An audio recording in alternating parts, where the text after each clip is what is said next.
जय बजरंगबली दोस्तों, आज की इस वीडियो में हम आपके लिए लाए हैं हनुमान जयंती की पावन कथा।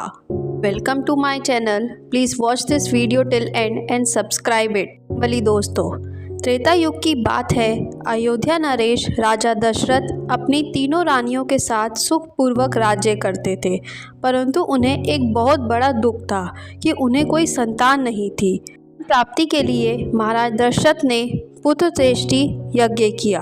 यज्ञ की पूर्ण आहुति होते ही यज्ञ कुंड से अग्निदेव हाथ में एक खीर का कटोरा लेकर प्रकट हुए और वह कटोरा राजा दशरथ को देते हुए बोले, यह खीर अपनी पत्नियों में बराबर बांट दीजिए, संतान सुख की प्राप्ति होगी।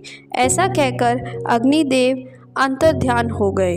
राजा दशरथ ने वह प्याला लिया और अपनी रानियों में बराबर बांट दिया।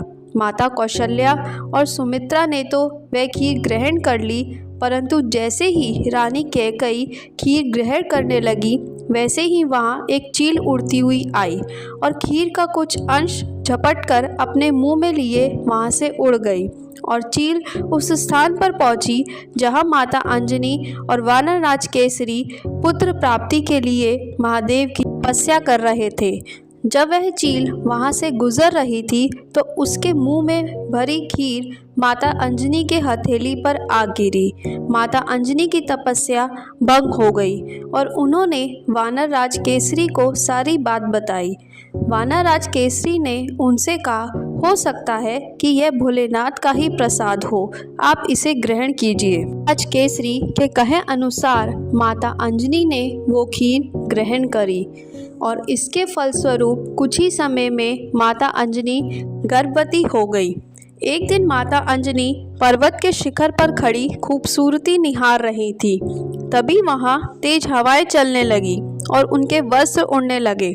उन्होंने चारों ओर देखा कि आसपास के वृक्षों के पत्ते हिल भी नहीं रहे, तो वह क्रोध में आकर बोली, ये कैसा जादू है? कौन दुष्ट है यहाँ जो मुझ पवित्र स्त्री का अपमान करने की चेष्टा कर रहा है? तभी पवनदेव उनके सामने प्रकट हुए और बोले, मुझे क्षमा करे देवी, आप पूर्व जन्म में इंद्रदेव की सभा में अप्सरा थी। आपका नाम पुंजिकसला था। आप अत्यंत रूपवती थी, लेकिन आपका स्वभाव बहुत ही नटखट और चंचल था।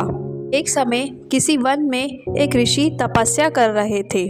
आपके नटखट स्वभाव से आपने भूलपूर्वक उनके ऊपर फल फेंक दिया, जिससे उन ऋषि की तपस्या भंग हो गई और वह क्रोधित हो गए। उन्होंने आपको श्राप दिया कि अगले जन्म में आप वानर बन जाएंगी। इसके बाद क्षमा मांगने पर उन्होंने आपसे कहा कि वह अपना श्राप वापस तो नहीं ले सकते, परंतु साथ को एक वरदान दे सकते हैं कि उस रूप में एक तेजस्वी पुत्र को आप प्राप्त करेंगी, जो साक्षात महादेव का रूप होगा, जिसकी यश और कीर्ति के कारण आपका नाम युगों युगों तक जाना जाएगा। उसी वरदान से विवश होकर मैंने आपको स्पर्श किया है। अब स्वयं महादेव का अंश पुत्र के रूप में प्रकट होगा। प्रकार अंजनी पुत्र, वायुपुत्र, महाबली, रामदूत, महावीर बजरंगबली हनुमान जी का जन्म हुआ। जय बजरंगबली।